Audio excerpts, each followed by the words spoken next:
Hi guys, I recently did this little test shoot with the beautiful Taylor and thought I'd walk you through the look. So I'm starting off by doing some underpainting here. I'm using the Mecca Max Off Duty Beauty in the shade Deep. And this brush is so old, it's from the Iconic. And now I'm doing the highlighting just with some concealer just along that high points, along the high point of her cheekbone. This brush is actually an Urban Decay eyeshadow brush that comes with their palettes, but I love it for concealer and working underneath the eyes. So now we've done some foundation. I'm using the Stila Stay All Day Cosmetics, which is one of my favorite go-to foundations I've used for years.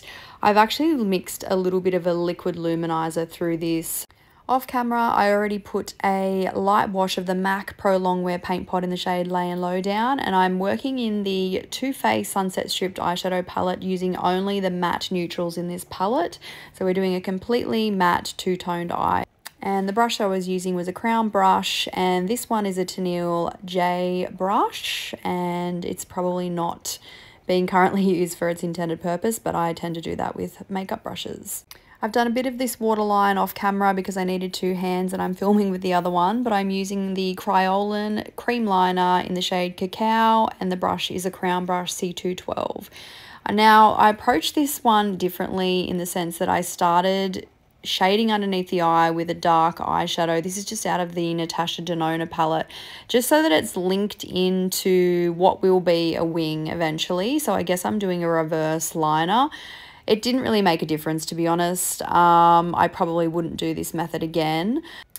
Still using the Kryolan cream liner, and this is a Zoeva 317 wing liner brush, which is my all-time favorite wing liner brush of all time. It keeps its shape and it's just so nice and flat, and you won't turn over this brush too quickly in your kit. It'll last quite a while. You'll notice that I've got Taylor looking straight ahead. She's actually filming this for me with one hand. But the liner, the tick is always lining up when the client is looking straight ahead with her waterline. It's that last centimeter of the outer waterline as it's inclining. You can see that that directly marries up with the liner that's on her waterline. So that's just a tip for working out your angles. So now moving across here, I always use my thumb to gently pull up the lid so that I can get this eyeliner down to the roots of all of the lashes so there's no gaps showing. And for this particular look, I want to have more of a smoky liner when I'm moving across the eye here. So I'm actually just using the liner itself to shade that and smoke that out. Now, I decided that I wanted to smoke out this liner a little bit more than just by using the liner itself. So I have gone into the Natasha Denona Bieber palette, which is what I used underneath the eye. And this is also another Tennille J brush from her Volume 1 set. And I'm not going all over the liner. I'm literally just hitting the very edge of where the liner stops so that I can diffuse that and create a softer, more sexy liner, nothing too structured. It just keeps it soft but still keeps it defined. Now I'm realizing at this point I've pretty much lost most of my underpainting contouring technique, so I really should have gone harder with that. I haven't done this technique in a little while, so I feel like I was kind of going in a little bit soft. So I've literally just applied a bit more of that Mecca Off Duty Beauty stick over the top, and now I'm using the Mecca Liquid Light. These have been discontinued, which is so sad because they're seriously my favorite liquid highlighters. And this is a Crown brush that I am applying my highlight with. I like to use something a little bit smaller, more dense. Now I've done my mascara off camera because again I needed two hands, and I have curled her lashes using a MAC Half Lash curler, which is pro only. And I do love a lot of mascara, so you'll notice I've kept the bottom lashes clean for now, and now I'm just going over her existing freckles using the Crown C212. This is also using Freck, the Faux Freckle Maker, which I prefer to use for freckles.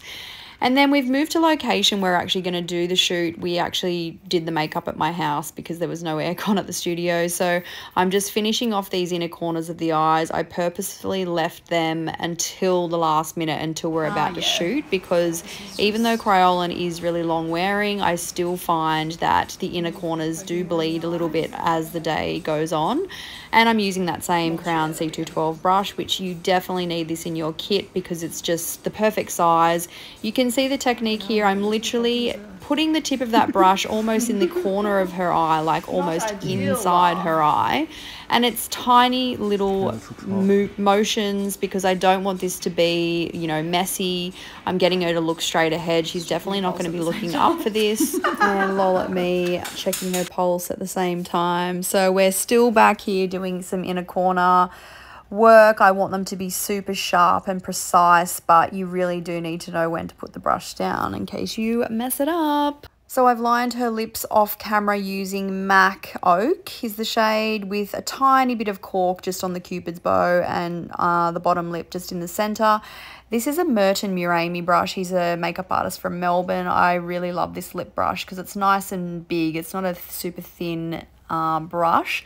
The lipstick, I can't remember the shade, guys, but I do remember it's discontinued because my two faves, one's from Too Faced and the other one, actually they're both from Too Faced, are discontinued. And this is the Kevin Aquan gloss. You can see it's got kind of a little bit of a pearl vibe through it, which, to be honest, I wasn't sure if I really wanted that for the look because obviously I've used all warm tones and this is kind of more of a cool tone, but I'm kind of happy with how it turned out anyway.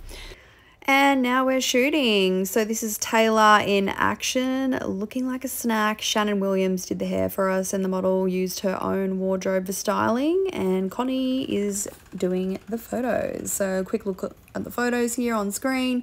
I love it when photographers shoot to a screen so you can see how it's actually going down rather than on the back of their camera.